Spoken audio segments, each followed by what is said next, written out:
주식 농부인들 반갑습니다. 추세와 수급의 달인 추석입니다. 오늘 분석할 종목은 미래생명자원입니다. 종목 분석에 앞서서 구독자의 댓글 알림 설정까지 해두시면 저희 길을 받아서 주식 투자가 대박 나실 겁니다. 더불어서 종합진단자를 놓치지 마시고 끝까지 시청하시기 바랍니다.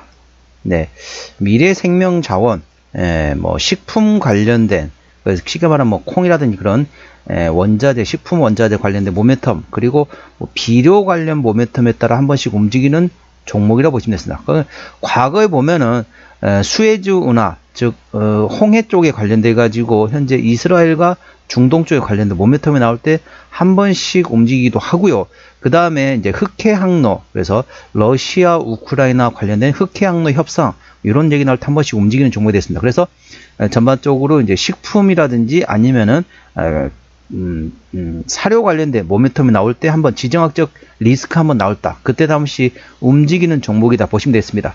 자, 일단 이런 모멘텀이 있고, 사료 관련된 모멘텀 말고 식품 관련된 모멘텀이 있는데, 자, 그 내용을 설명드리겠습니다. 더불어서 사료 관련된 모멘텀, 흑해 항로, 그 다음에 수에즈 운하, 홍해 관련된 모멘텀. 최근에 또 어떻습니까? 갑자기 또 이스라엘이 또 다시 또 뭐 시끄럽게 만들고 있죠. 그렇기 때문에 관련 모멘텀 한 번씩 A 주시하시기 바랍니다. 일단 식품 관련된 모멘텀 말씀드리겠습니다. 3월 11일에 나왔던 이슈네요. 중국 농산물 보복 관세 발효 및 미국 계란값 폭등 여파 지속에 따른 관련주 상승이란 제목이네요.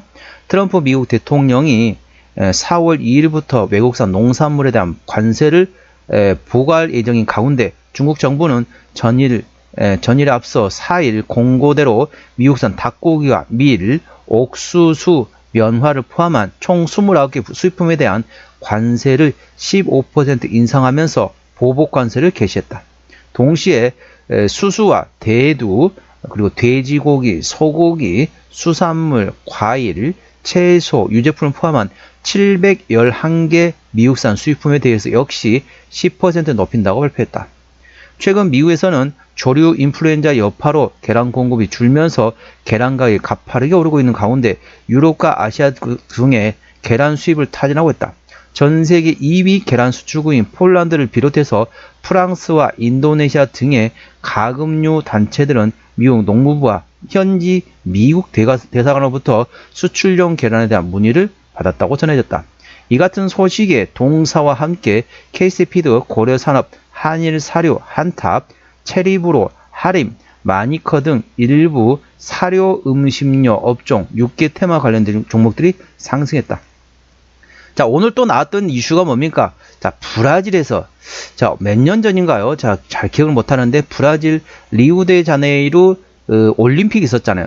그때 당시에 전염병이 돌았습니다. 그래서 머리가 좀 작아지는 소두증이라고 등에 있습니다. 갑자기, 자, 그 전염병이 갑자기 이름 까먹었는데, 아무튼 그렇게 돌다 보니까 그게 이제 인수 공통, 전염병이기도 하고, 최근에 이제 브라질 쪽에서 조류 인플루엔자가 발생됐습니다. 그래서 때문에 브라질산 이렇게 생각하시면 되겠습니다. 우리 주식 농부님들 치킨 좋아하시나요? 네, 치킨 싫어하시는 분은 없죠. 자, 치킨 드실 때 어떤 치킨 드시나요? 뼈 있는 거 드시나요? 뼈 없는 거 드시나요? 저는 개인적으로 뼈 없는 걸 좋아합니다. 그런데 뼈 없는 거의 대부분은 브라질산이라고 생각하시면 되겠습니다. 자, 국내산은 다 뼈 있는 거고요. 외국에서 수입해 오는 건 대부분 뼈가 없는 겁니다. 그 대부분이 브라질산입니다. 자, 브라질산인데 관련돼가지고 지금 브라질에 조류 인플루엔자가 있으면서 관련돼가지고 닭을 수입을 이제 제한하고 있습니다. 그러니까 관련된 모멘텀에 따라 좀 오늘 6개 관련된 종목이 움직였거든요. 뭐 이런 작은 것부터 좀 큰 시가총액 큰 종목까지 닭 관련된 종목들이 상승했는데 동사도 그 모멘텀 한 번씩 A 주시하시 바랍니다. 참고하시고요. 동사 기술적 분석 말씀드렸습니다. 아무튼 동사는 이제 사료 그리고 식품 관련된 원자재 관련된 모멘텀 A 주시하시면 되겠습니다. 투자 참고하시고요. 자, 동사 주가 보시게 되면 자 50일 신고가에서 많이 떨어졌습니다. 최근에 좀 조용해졌죠. 러시아 우크라이나 전쟁 그리고 중동발 전쟁이 조금 조용해지면서 주가가 조금씩 조정보였습니다. 근데 현재 어떻습니까? 저점은 계속 내리고 있는 상태고 고점은 계속 끌어올리고 있다 보시면 됐습니다. 그래서 이제 삼각 수렴이 거의 정점에 달았다. 그래서 조만간 위로든 밑으로든 방향만 설정되면 그 방향으로 큰 변동성이 발생될 것으로 예상되고 있습니다. 그렇기 때문에 현재 삼각수렴이 거의 정점 구간에 있기 때문에 충분히 위로든 밑으로든 방향만 설정되면 큰 변동성이 발생될 수 있는 위치라는 점 참고하시기 바랍니다. 물론 저점보다 위로 올라갈 가능성이 지금 현재로서 높습니다. 고점에 있는 상태가 아니잖아요. 지금 저점 구간에 있기 때문에 위로 방향만 잡으면 큰 변동성이 발생될 수 있는 위치라는 점 참고하시기 바랍니다. 현재 권 저항대와 지지대 말씀드렸습니다. 오늘 강보합 마감하면서 3,650원에 마감된 상태네요. 자, 1차 저항대 같은 경우는 자, 1차 저항대 자 4,000원, 3,900원, 그리고 4,100원과 4,300원, 4,600원, 4,800원, 5,000원, 5,300원, 5,600원이 됐습니다. 5,600원부터는 투자자 심리가 흔들릴 수 있는 구간이기 때문에 5일선 대응하시면 되겠고요. 현재권 지지대 같은 경우는 1차 지지대 자 3,400원 그 밑에 3,300원과 3,000원, 2,700원에 있다는 점 투자에 참고하시기 바랍니다. 수급 동향 보셨습니다. 외국인 연달 동안 16만 2천 주를 팔았는데 최근에 전반적으로 외국인은 순 매도하고 있습니다. 기관은 동사도 관심이 없는 상태입니다. 참고적 동사 같은 경우는 외국인이라고 하는데 최근에 전반적으로 외국인은 순 매도하고 있습니다. 이 말은 무슨 말이냐? 동사의 상승을 현재 외국인이 발목을 잡고 있다. 다른 말로 바꿔서 말하게 되면 현재 외국인의 순 매도 기조가 트레이딩 또는 순 매수로 돌아선다. 그러면 주가 강하게 상승할 것으로 예상됐습니다. 그래서 현재 외국인의 순 매도 기조가 트레이딩 또는 순 매수로 전환되는지 A 주시하시기 바랍니다. 자, 동사 대차거래 상황 보시더라습니다. 한 달 전에 54만 2천 주에서 최근에 54만 7천 주, 5천 주, 큰 차이가 없다. 큰 차이 한 달 전 대비 대차거래 차이는 거의 없다 보시면 되겠습니다. 5천 주 증가하긴 했지만 뭐 큰 차이는 아니라 보시면 되겠습니다. 자, 대차거래는 왜 합니까? 공매도를 취해서 대차거래를 합니다. 자, 공매도도 10% 이상 나왔던 날은 단 하루밖에 없습니다. 거의 공매도에 공격을 받고 있지 않다. 대차거래도 거의 증감이 없다. 참고하시기 바랍니다. 신용비율은 4.3%대입니다. 이 정도면 상대적으로 높습니다. 신용 비율을 보는 이유는 단발적인 이슈에서 주가 급락시 신용에 대한 담보 부족을 해서 반대 매매 물량이 나왔기 때문에 확인하는 건데 3%대까지는 양호하다 안정적이다. 4%부터는 다소 부담스럽고 리스크 있다 말씀드리고 있습니다. 동사 현재 신용비율이 4.3%대 신용비율이기 때문에 다소 부담스럽고 리스크가 있다는 점 참고하시기 바랍니다. 시가총액은 700억원대 스몰캡 종목이 되겠습니다. 자, 동사 최대주 지분율은 현재 50%가 넘습니다. 그래서 현재 책임 경영하고 있다 보시면 되겠죠. 중소형주는 30% 이상 최대주주가 지분율 가지고 있으면 책임 경영하고 있다 보시면 되겠습니다. 참고적으로 대형주는 20% 이상입니다. 자, 실적 보시도록 할게요. 매출액 같은 경우는 23년대 600원대에서 24년대 620억, 약간 증가했습니다. 영업이익은 BEP 수준에서 2억원 소폭 증가했죠.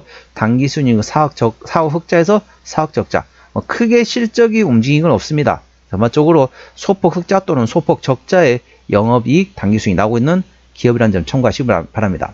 동사의 부채비율은 30%대, 유보율은 2000%대이기 때문에 재무적으로 튼튼한 기업이 되겠죠. 아무래도 유통사다 보니까 마진율이 높지 않습니다. 1% 미만이라 보시면 되겠죠. 동사의 EPS는 당기순 적자에 따른 마이너스, BPS는 2183원이 됐습니다. 자, 계산하기 쉽게 2200원 보도록 하겠습니다. 적정주가 수준은 PBR 1배에서 2배 사이입니다. 쉽게 설명하면 2200원에서 4400원인 적정주가 수준이기 때문에 현재 3650원, 현재 적정주가 수준에 위치해 있다 보시면 되겠습니다.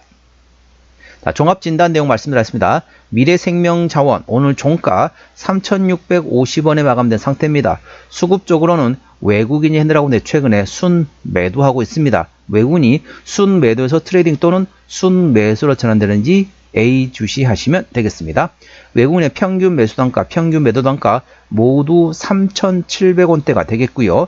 기본적 분석상으로는 23년 대비 24년도 당기순이익이 적자 전환됐습니다. 모멘텀은 중국 농산물 보복 관세 발효에 따른 반사이익이 기대되고 있고요. 미국 계란값 폭등 여파 지속에 따른 수혜가 전망되고 있다. 더불어서 동사는 비료 관련된 모멘텀에 따라 현재 흑해 항로 또는 수에즈 운하, 그래서 전반적으로 러시아 우크라이나 전쟁 그리고 중동발 전쟁 여파 A 주시하시기 바랍니다. 추세적으로 보셨습니다. 차트추세는 38.9이기 때문에 과열관 70까지는 충분한 여력이 있고요. 수급 추세는 46.5이기 때문에 과열관 80까지는 충분한 여력이 있습니다. 그래서 기술적 보조 지표상으로는 상승할 수 있는 여력이 충분하다는 점 투자에 참고하시기 바랍니다. 목표가는 4,100원과 4,600원이고요. 제가 다른 저항 때도 말씀드렸죠. 그 구간도 참고하시기 바랍니다. 손절 라인은 3,300원과 3,000원까지 되겠습니다. 동사는 어디서 실적이 나오는지 매출액 기준으로 말씀드리겠습니다.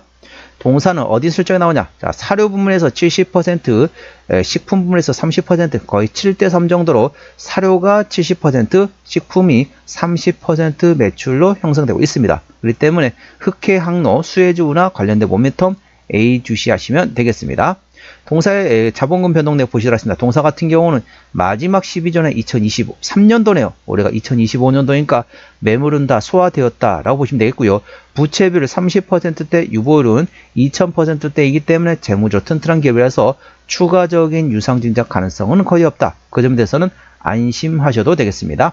관계사업이 연결된 회사 같은 경우는 비알코올 음료 제조하는 자회사 있고요. 그리고 상품 중개업 하고 있는 회사, 식품 제조와 반려동물 명품과 도매 및 상품 중개업을 하고 있는 자회사들이 있다는 점 투자에 참고하시기 바랍니다.